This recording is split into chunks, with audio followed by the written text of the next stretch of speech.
drunk without drinking. It's a real thing. It's called Brewery syndrome. My name is Michelle Giannato, Vice President Patient Advocate for the nonprofit Brewery Syndrome Information and Research.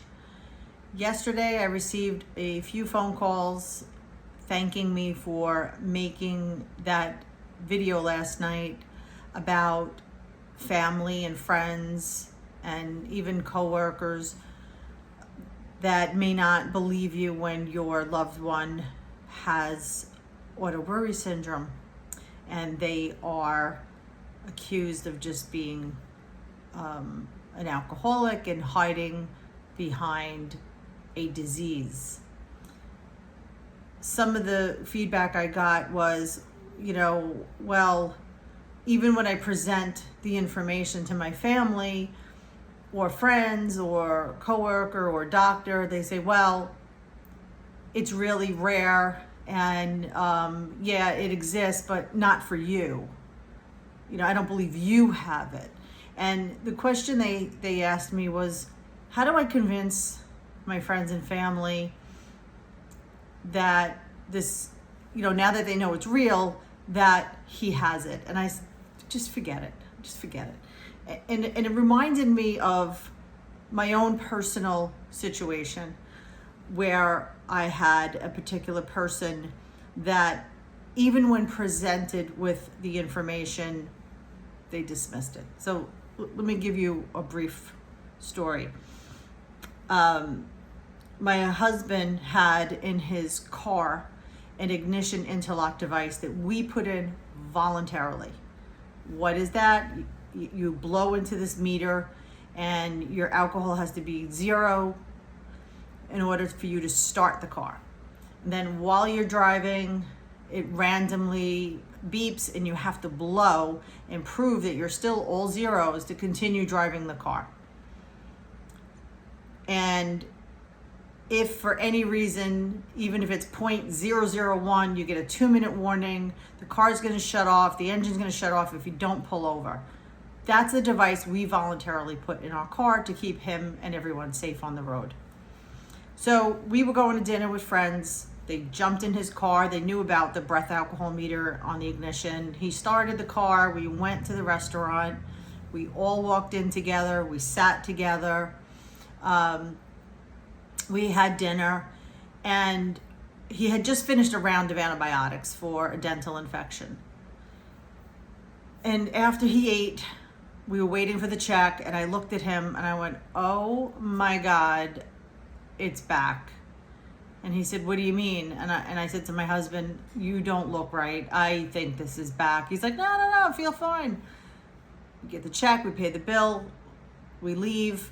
Now, mind you, this was not a restaurant that served alcohol. He did not leave the table. We literally walked in, ate, got the check, and left when we were done. And we were with friends, and they could also attest to the fact that there was no drinking.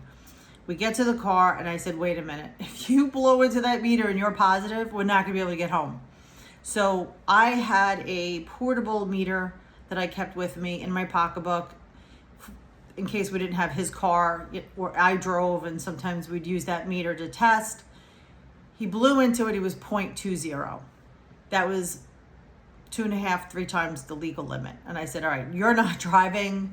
Let's get in the car. Let's go home. I'll drive. I had a blow to start the car. We drove home, and our friends were like, whoa, what the hell? And I'm like, he got it back. I mean, he took 1 round of antibiotics, and this is what happens. This is literally that quick.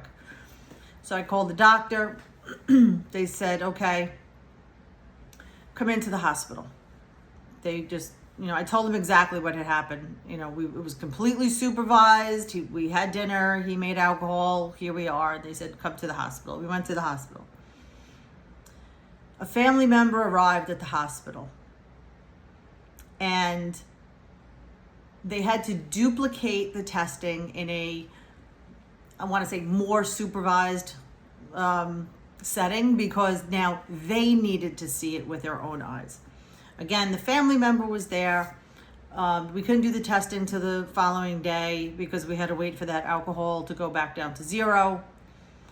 And the family member returned. They were in the room with us. We had gastroenterology, infectious disease, the nurses, myself, the family member, him. And they said, okay, they did the baseline blood draw. He blew into the breath alcohol meter. It was 0. The blood work matched. That was 0.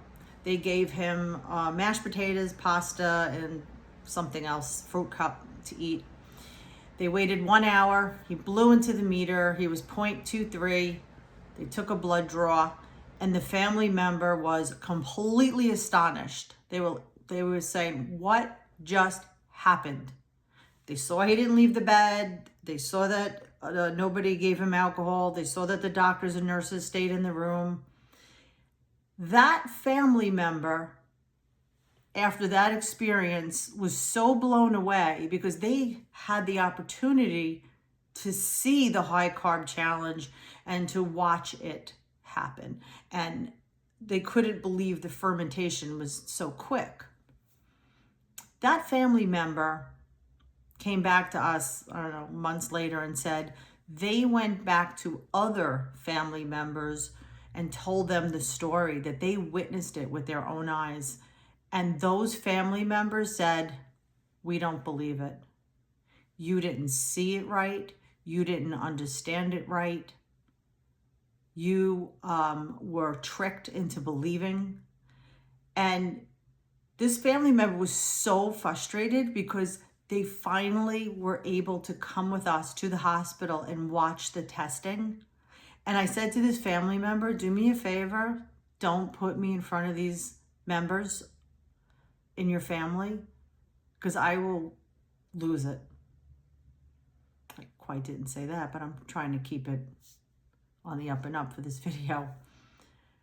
But I explained this story to the people in my group.